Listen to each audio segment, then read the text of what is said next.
Daripada ribut-ribut, ada usulan lah agar dilihat aja di kamera CCTV. Seperti ada yang menarik ke bawah, ya kan? Ditarik, ditarik, ditarik, sampai berserakan di lantai. Usianya sekitar 8-9 tahun, dengan wajah pucat pasi, banyak darah bergeleweran di mukanya.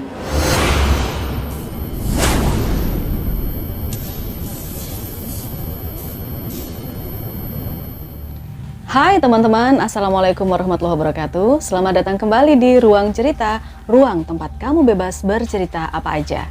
By the way, terima kasih ya untuk kamu yang sudah klik video ini. Ya, di video kali ini aku akan menceritakan sebuah kisah nyata peristiwa mistis yang terjadi di sebuah kantor perbankan di salah satu kota di Jawa Timur. Tenang aja, untuk nama, lokasi, tempat, semuanya sudah disamarkan untuk menjaga privasi. Kisah ini diceritakan oleh temanku sendiri yang kebetulan pernah bekerja di kantor itu selama lebih dari 15 tahun. Bahkan epicnya lagi nih teman-teman, sebuah peristiwa horor sempat terekam kamera CCTV loh. Nah, tadi kalian udah dikit kan lihat cuplikannya? Oke, tanpa berlama-lama kita langsung saja masuk kemana? Ke ceritanya.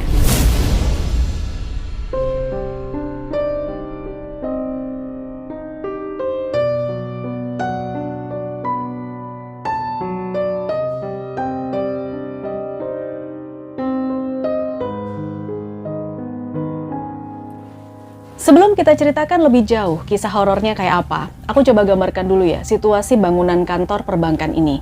Lokasinya sih memang ada di pusat kota, tapi sederetan jalan itu hampir, aku bilang hampir semuanya ya, bangunan peninggalan Belanda. Satu area jalan itu, jadi di sepanjang jalan itu, selain ada kantor perbankan, juga ada puskesmas, rumah sakit, toko, sampai masih ada rumah tinggal dari beberapa warga di kota itu. Ya, semuanya vibes bangunan khas Belanda kayak gitu, kalian paham kan?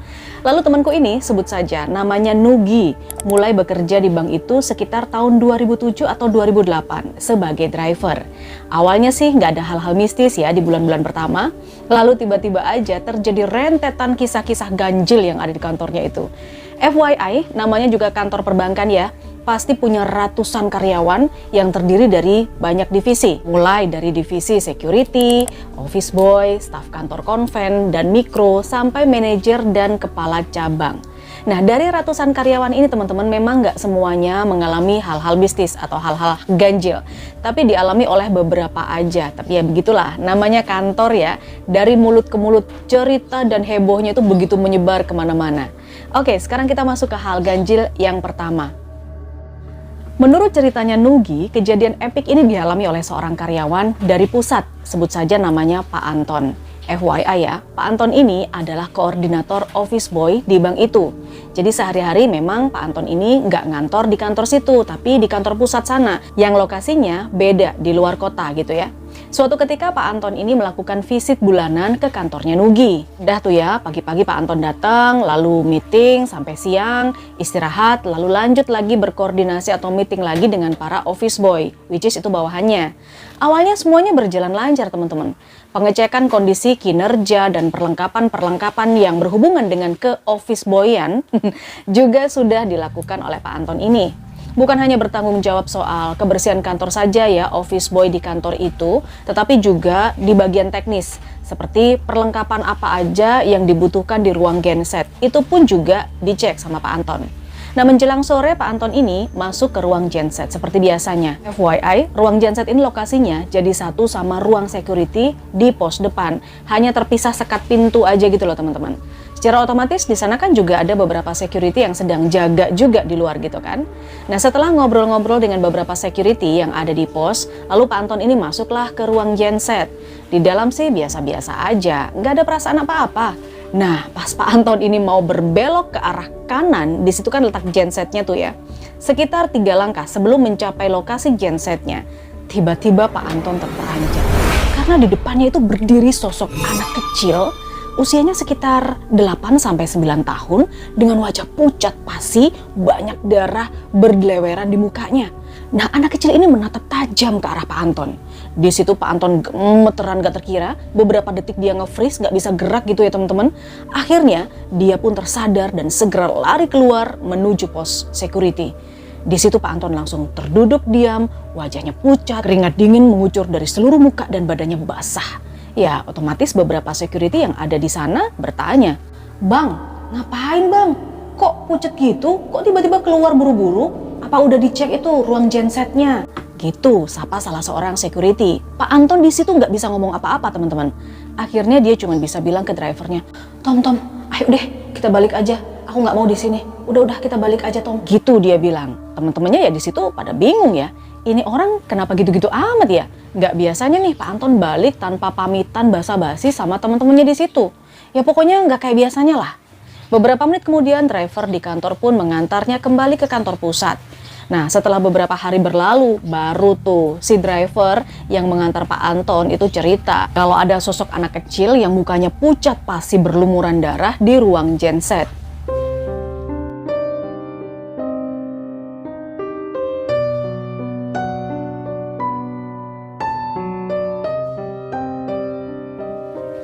Gangguan-gangguan mistis yang terjadi di kantor bank itu nggak berhenti sampai di situ aja teman-teman. Masih ada beberapa kejadian-kejadian ganjil lainnya.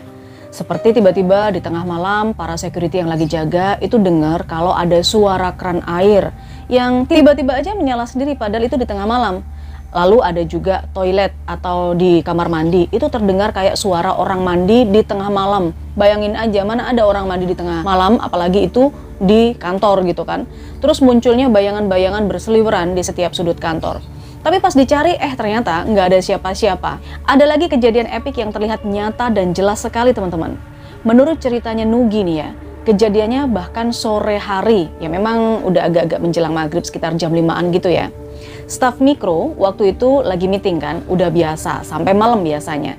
Nah, 2 orang security ngobrol di pos depan tuh ya kan. Lalu tiba-tiba keluar dari arah ruang meeting anak marketing, sebut saja namanya Andre. Nah, anehnya si Andre ini tuh kayak mondar-mandir gitu dari arah ruang meeting menuju kamar mandi yang lokasinya ada di luar. Yaitu kamar mandi, anggaplah kamar mandi security gitu ya. Nah, si Andre ini kayak sibuk banget gitu loh teman-teman, kayak lagi teleponan, nggak tahu teleponan sama siapa. Disapalah di situ sama teman-teman security-nya. Sibuk banget Om Andre, sini loh duduk sini kita ngobrol-ngobrol, apa udah selesai meetingnya? Nah lalu si Andre ini sebenarnya sempat berhenti sejenak ngelihat ke arah security yang nyapa dia tadi gitu. Tapi aneh teman-teman, tatapan Andre ini tajam banget dan dia nggak sedikit pun nyautin atau apa enggak. Beberapa detik kemudian Andre berjalan lagi ke ruangan yang lain.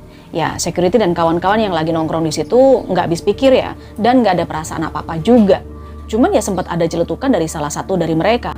Sombong banget tuh anak, baru jadi marketing juga gitu. Hanya selang beberapa menit, sebut aja Pak Joko, salah satu supervisor keluar dari ruangan yang sama.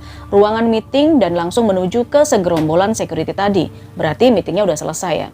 Mendengar gibahan si security tentang Andre, Pak Joko ini heran. Lalu dia nanya, "Loh, memangnya Andre ada di sini?" Terus security lain nyaut lah. "Lah iya Pak, tadi dia jalan ke sana, keluar dari ruang meeting terus ke sana Pak." "Jangan ngaco mana ada Andre? Hari ini kan dia nggak ikut meeting, soalnya dia udah cuti loh 3 hari ini." Wow, kaget dong para security. Mereka semua tuh nyata-nyata melihat Andre keluar dari ruang meeting dan langsung berjalan ke ruangan lain. Aneh kan? Lah terus yang tadi itu siapa? Dah tuh ya, hari pun berlalu dan kejadian-kejadian ganjil masih terus terjadi lagi. Suatu malam, sekitar jam 8, ada security, sebut saja namanya Yanto. Dia melakukan pengecekan kunci ruangan-ruangan di kantor. Ya, seperti biasanya lah. FYI, kantor bank itu kan terdiri dari kaca-kaca besar gitu kan, yang bisa dilihat dari luar. Mungkin teman-teman juga udah pada tahu ya. Lampu di dalam tuh udah dimatiin semuanya. Ya udah tuh, aman semuanya kan. Nah, ketika Yanto berjalan menuju ke pos depan, which is dia keluar ya, entah kenapa tiba-tiba dia tuh kayak mendengar dari arah ruangan dalam kantor itu seperti ada suara-suara orang yang lagi ngobrol. Ya nggak tahu gimana, harusnya itu kan kedap ya, tapi dia kedengeran tuh. Dia kaget karena dia udah yakin di kantor itu kosong, nggak ada orang, udah jam 8 malam ini gitu kan. Kondisinya hampir setengah 9 juga. Rasanya nggak mungkin kalau masih ada karyawan yang lembur tanpa security tahu. Nah, pas Yanto menoleh ke belakang ke arah pintu-pintu kaca besar tadi, betapa kagetnya dia karena dia melihat ada sosok supervisor, yaitu sebut saja Pak Joko tadi ya. Iya, Pak Joko ada di sana. Pak Joko ini berdiri di depan meja kerjanya persis sambil berbicara di telepon, jadi kayak ngobrol sama orang. Di situ Yanto kaget, lalu dia spontan manggil temennya yang ada di pos, diajaklah temennya ini untuk memvalidasi apa yang dia lihat.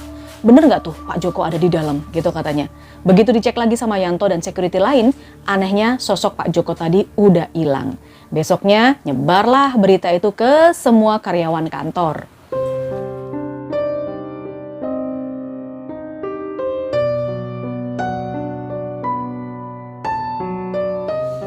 Nah, kisah berikutnya nih teman-teman sangat menggemparkan kantor itu karena kejadiannya dialami sama para bos setingkat manajer sampai kepala cabang. Jadi ceritanya suatu malam pas di akhir bulan, biasa kan kalau di bank itu akhir bulan sibuk banget ya kan. Para bos melakukan meeting maraton dari sore sampai malam. Mereka lembur sampai jam 9 malam waktu itu. Belum selesai juga tuh meetingnya, bahkan sampai jam 11 malam, para bos ini masih serius meeting, mencari solusi, strategi, soal ya hasil meeting di kantor pusat kayak gitu, target-target yang belum dicapai.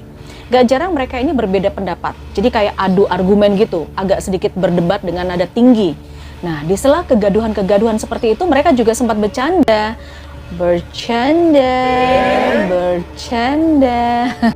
Entah kenapa, mungkin karena capek, ngantuk juga gitu kan, tiba-tiba suasana hening.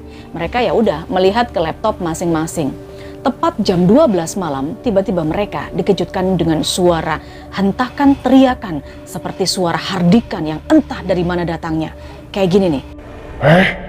Seperti itu. Tapi sangat jelas ada di ruangan itu dan ada di antara mereka. Seperti itu, sampai 2 kali. Jelas banget suara itu seperti menyuruh mereka pergi. Seketika itu mereka langsung saling pandang dan tanpa babi bu lagi beresin laptop langsung bergegas berhamburan menuju ke tempat parkir mobil masing-masing. Para security yang jaga shift malam di depan itu juga agak heran dengan para bos ini. Kenapa buru-buru, cepet-cepetan pulang atau apa? Kayak lomba aja, ada apa sebenarnya? Nah, kejadian demi kejadian terus dialami oleh beberapa karyawan bank itu. Puncaknya nih ya, ini kejadian paling heboh dan paling epik karena sampai ada bukti dari kamera CCTV. Suatu pagi ada divisi General Affair atau bagian umum atau ya sebutlah bagian admin lah ya di bank itu yang ngerasa tuh kayak ada nggak normal, khususnya di pemborosan pemakaian kertas. Sebut aja bagian admin ini namanya Pak Rudi. Saat dia ngecek alat tulis kantor, ini kok nggak wajar banget nih pemakaian anak-anak nih, boros banget gitu loh. Pak Rudi ini beberapa hari uring-uringan dengan staf kantor karena pemborosan kertas. Tapi kertas yang dimaksud itu bukan kertas untuk ngeprint A3 atau A4 gitu ya ukurannya ya. Tapi ini kertas yang lebarnya sekitar 5 cm gitu. Itu buat ngeprint nota ya kayak di supermarket atau minimarket gitu pas kita lagi belanja kayak struk kayak gitu loh ya. Lebarnya 5 cm dan gelondongan gitu kan. FYI, printer kertas ini itu harus dicolokin dulu, which is harus nyambung ke listrik, kemudian dipencet supaya kertasnya bisa berfungsi normal atau bisa ngeprint, gitu kan. Nah, karena Pak Rudi ini ngerasa bertanggung jawab dengan ATK, alat tulis kantor, pagi-pagi banget dia datang, bahkan sebelum jam kantor dimulai. Pagi itu dia datang jam 6:30 pagi teman-teman, bayangin, nggak ada orang sama sekali.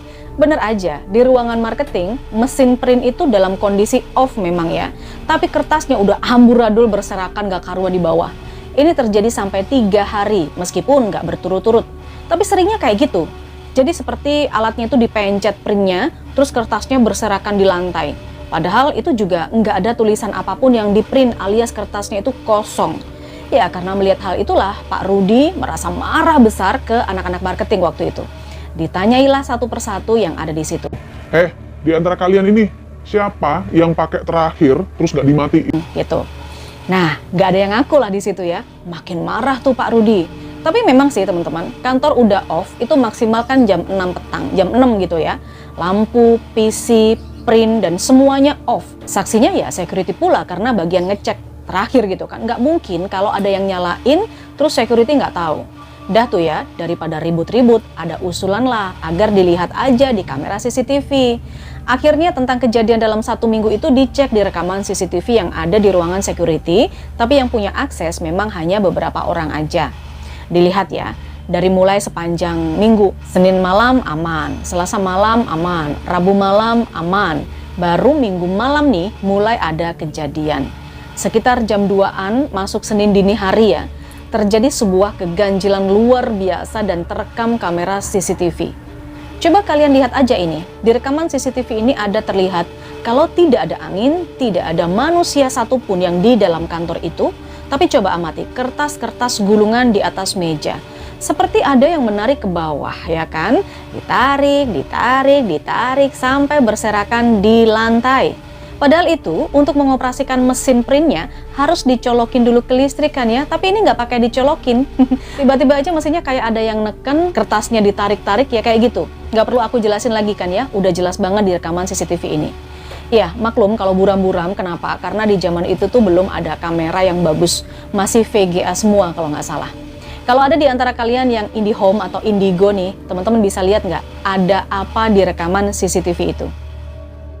Oke, teman-teman, itu tadi ya sebuah kisah horor yang terjadi di sebuah kantor perbankan di sebuah kota di Jawa Timur yang diceritain sama temanku Nugi. Terima kasih ya Nugi, kamu udah memberikan asupan horor buat teman-teman yang ada di sini. Buat yang punya cerita-cerita horor yang lainnya bisa dibagikan lewat email atau WA, cek di kolom deskripsi. Jangan lupa kalau kamu suka dengan video ini, bantu dukung channel ini berkembang, kasih like jempol ke atas, subscribe sekalian ditonjok lonceng notifikasinya, karena aku nggak sabar ketemu dengan kalian lagi dengan cerita-cerita baru yang lain.